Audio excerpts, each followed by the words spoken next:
At the Canadian Embassy in Washington, D.C., an American journalist unleashes a storm of insults on a Canadian woman over a minor mishap. The journalist thinks he can humiliate his opponent with ease. But when he discovers her true identity, he's left trembling in fear. Before you dive into this unforgettable story, drop Canada in the comments to show your national pride. Don't forget to like and subscribe to catch more epic stories. The press room at the Canadian Embassy in Washington, D.C. hums with electric tension.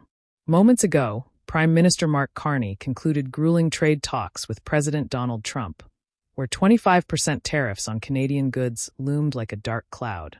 Now he stands at the podium, his navy suit impeccable, his face a mask of calm resolve. Behind him, the Canadian flag stands tall, its red maple leaf glowing under the soft lights. A large screen nearby displays a graph of U.S.-Canada trade, a stark reminder of the economic stakes. Reporters from CNN, Reuters, AP, and BBC jot notes, their cameras flashing like fireflies. The air crackles with anticipation as Mark prepares to address the crowd. Below the stage, Diana Fox Carney, fresh from a climate research meeting, stands quietly with her assistant, Claire. Her tailored blazer bears a small Canadian flag pin, a subtle nod to her homeland. Her eyes, sharp and thoughtful, follow Mark's every move, a quiet pride in her gaze. But the moment shatters when a harsh voice cuts through the murmurs. "Hey, watch where you're going." It's Jim, a Fox News cameraman, glaring at Diana. She's accidentally nudged his camera, throwing it off angle during a live broadcast. "This is a press conference, not a free-for-all," he snaps, fumbling to adjust the lens. Diana, her composure unshaken, responds with quintessential Canadian courtesy. "I'm terribly sorry," she says, her voice steady and warm. "It was an accident, and I'll be more careful." Her apology, rooted in the reflexive politeness Canadians cherish, is sincere. But Jim's scowl deepens, his frustration palpable. "You've messed up my shot," he grumbles, shaking his head. Enter Sean Hannity, the Fox News host, standing just steps away, his face flushed with irritation. He doesn't know Diana, but her Canadian flag pin catches his eye, a target for his simmering disdain. "Typical Canadian," he sneers, his voice loud enough to turn heads. "You people always screw things up and think a sorry fixes everything. Do you think this is some kind of game? We're running a professional operation here." His words, dripping with contempt, silence the nearby reporters who sense a storm brewing. Diana meets his gaze, her expression calm but unyielding. "If a small accident rattles you this much, I wonder how you manage to stay professional on air," she says, her tone polite, yet laced with steel. "In Canada, we apologize out of respect, not weakness."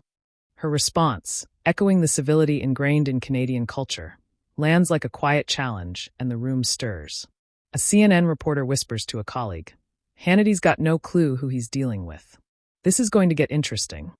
Hannity, mistaking Diana for an ordinary bystander, doubles down, his voice rising. "Respect?" he scoffs, his smirk widening.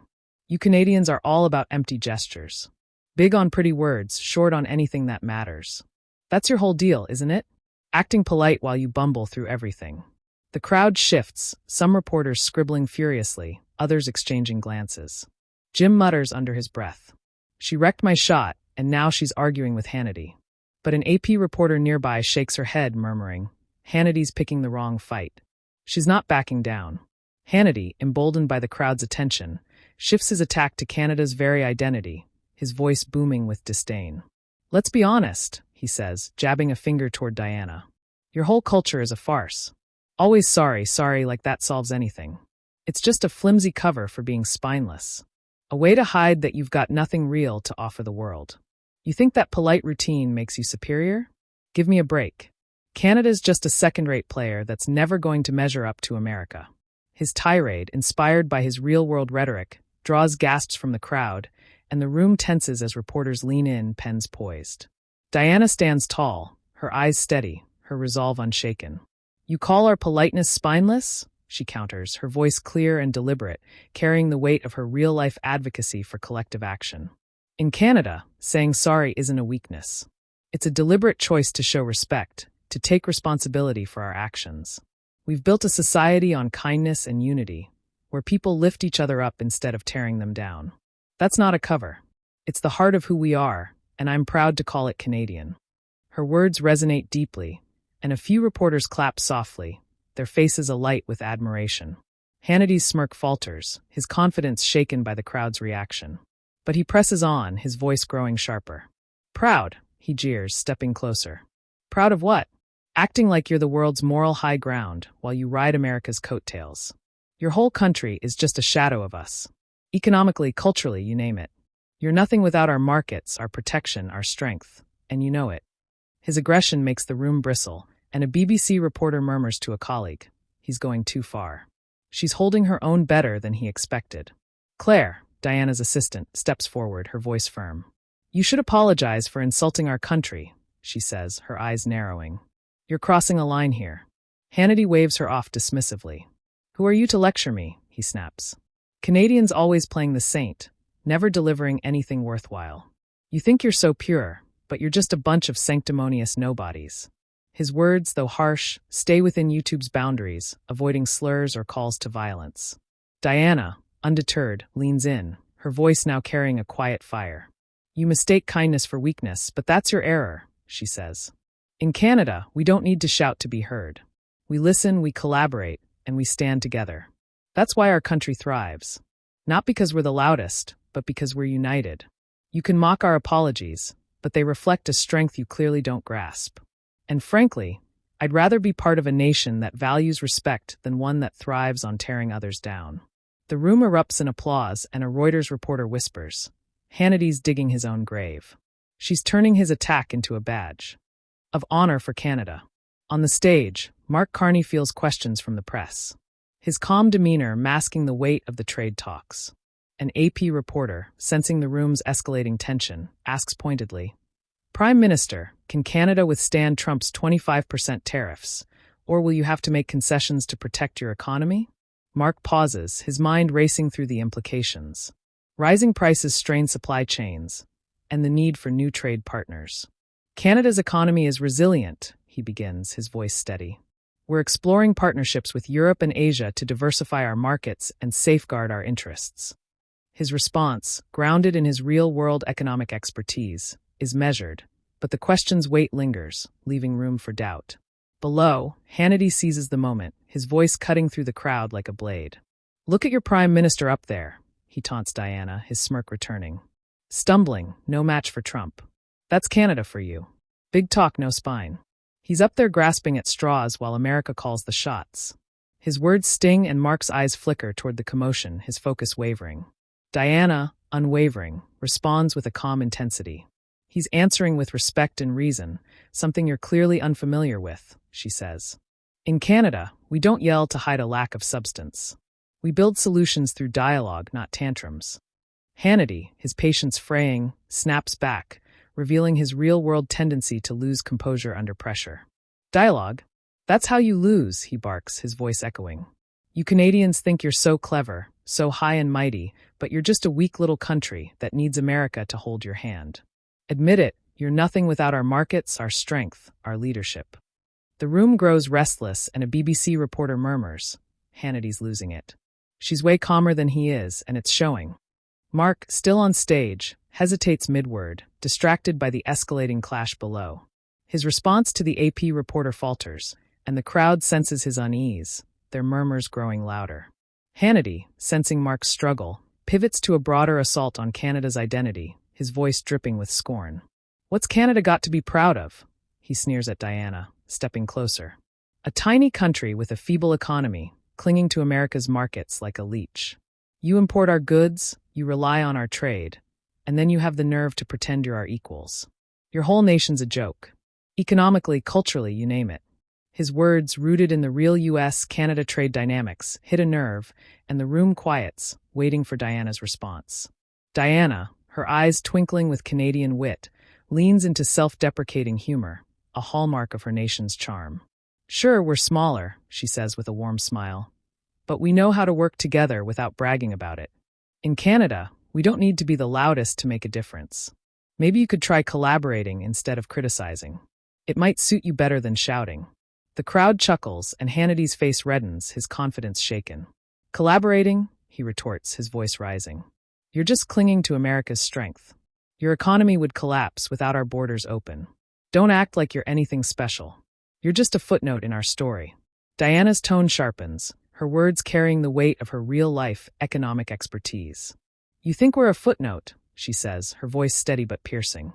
Canada's economy isn't about shouting how great we are. It's about building a country where opportunities are shared, where we trade with partners like the US, but never bow to anyone. We may be smaller, but we're strong because we stand united, because we value respect over arrogance. Our trade partnerships, our resilience, our unity, that's what makes us special. You could learn from that if you'd stop talking long enough to listen. Her words spark applause, and the crowd's energy shifts firmly in her favor, their claps echoing through the room. Claire, Diana's assistant, jumps in, her voice clear and defiant. She's a UN climate policy expert, she says, addressing Hannity directly. You might want to check your facts before you keep going with this. Hannity, caught off guard, stammers, expert. I don't care. She's just another Canadian acting superior. But the AP reporter nearby whispers to a colleague. Hannity's in over his head. She's schooling him and the crowd's eating it up. Mark, still on stage, faces a tougher question from a Reuters reporter, the weight of the moment pressing down. Prime Minister, critics say Canada's NATO contributions fall short, the reporter says, her tone probing. How do you respond to claims you rely on American defense? Mark, distracted by the noise below, starts. Canada is a committed NATO partner, contributing significantly to global security through our troops and strategic operations. But his answer lacks its usual polish, his voice trailing slightly. The crowd senses his unease and whispers ripple through the room. Hannity, spotting weakness, turns to the crowd, his voice booming with theatrical flair. You all see this, right? He calls, gesturing wildly. Canadians think they're on our level, but their prime minister is floundering up there. They're all talk. No substance, no strength, no backbone. This is why America leads and Canada follows. His attempt to rally the reporters, inspired by his real-world showmanship, briefly sways the room, and a few journalists nod, caught up in his bravado. Diana, undaunted, fires back with humor, her voice cutting through the noise. No strength, she says, smiling wryly. We're strong enough to listen, to build, to unite. Maybe you should try it instead of shouting to cover your own doubts. In Canada, we call that leadership. The crowd laughs and Hannity's grip on the room slips, his face twisting with frustration.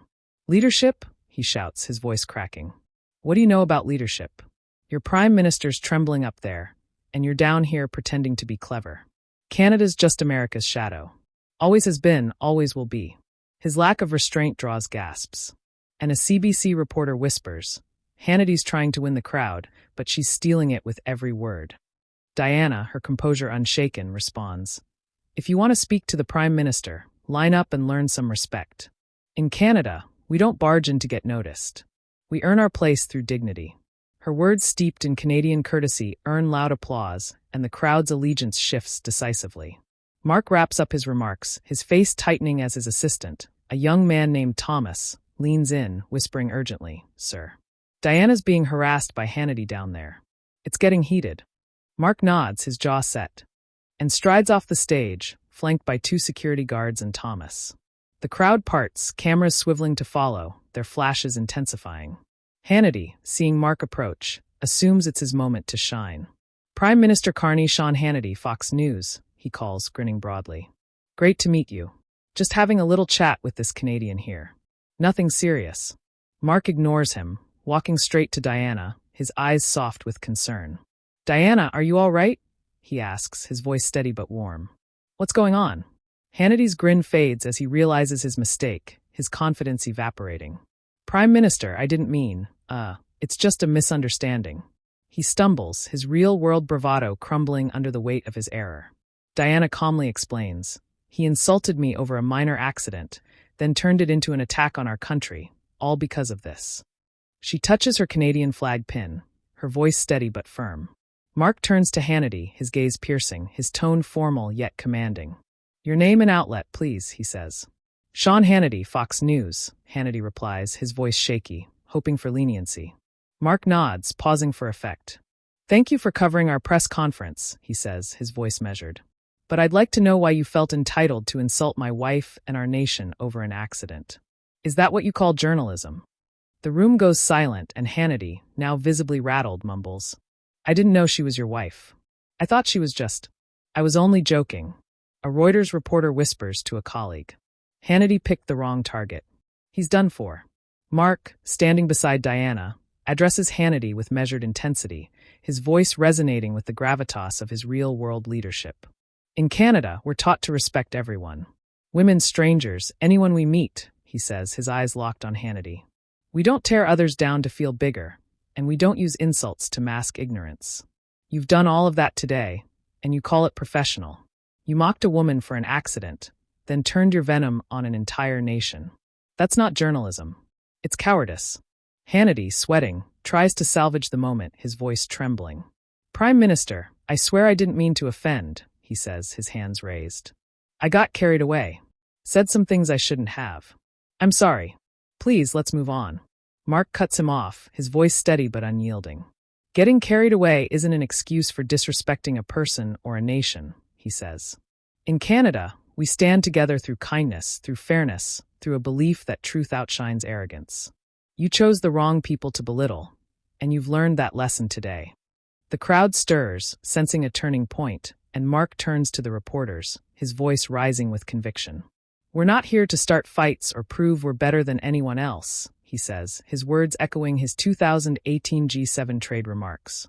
We're here to remind the world that respect is humanity's common language. Canada may not be the biggest nation, but we're strong because we stand for each other, for truth, for values that make us proud. Our economy thrives because we collaborate, not because we boast. Our culture endures because we listen, not because we shout. That's something you, Mr. Hannity, failed to grasp. But I hope you'll reflect on it. The room erupts in applause, and Hannity's face falls, his bravado shattered. Mark signals his security, his voice calm but firm. Escort Mr. Hannity out, he says. We don't need empty apologies.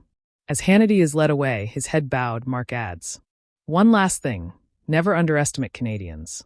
We don't just apologize. We act. The crowd roars, and a CNN reporter murmurs.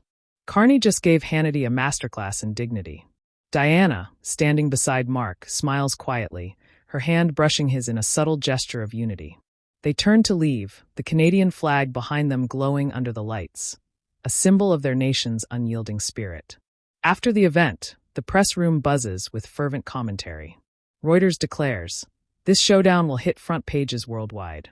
Mark and Diana Carney have put Canada's pride on full display, turning a petty insult into a triumph of national character.